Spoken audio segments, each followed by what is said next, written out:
Rini Sumarno, Menteri Badan Usaha Milik Negara BUMN RI, melakukan inspeksi mendadak sidak di dua perusahaan besar yang ada di Kabupaten Tuban, Jawa Timur.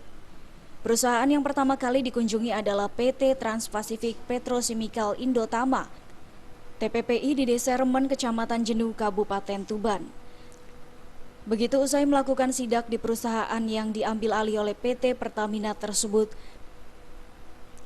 Rini langsung melanjutkan kunjungannya ke pabrik semen PT Gresik, anak perusahaan PT Semen Indonesia di Desa Sumber Arum, Kecamatan Kerek, Kabupaten Tuban.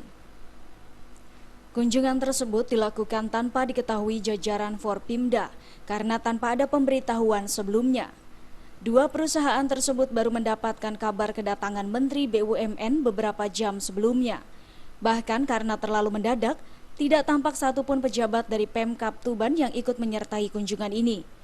Menurut Rini, kunjungannya di PT TPPI untuk melihat kesiapan dari PT Pertamina. Pasalnya Pertamina menjadi mayoritas pemegang saham di perusahaan asing tersebut. Kemudian kunjungan ke PT Semen Gresik untuk melihat dari dekat aktivitas pabrik semen yang ada di Kabupaten Tuban tersebut.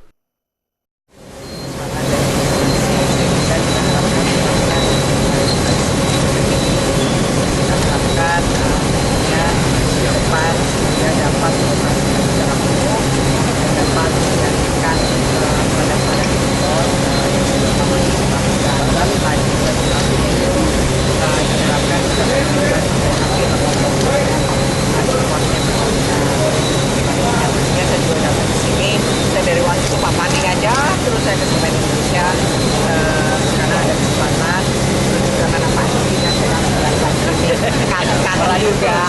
saya kangen juga ngelihat Semen Indonesia, dan saya senang Pak Pandi menjelaskan Semen Indonesia ini juga banyak melakukan industri, meningkatkan kapasitas produksi, dan yang saya paling.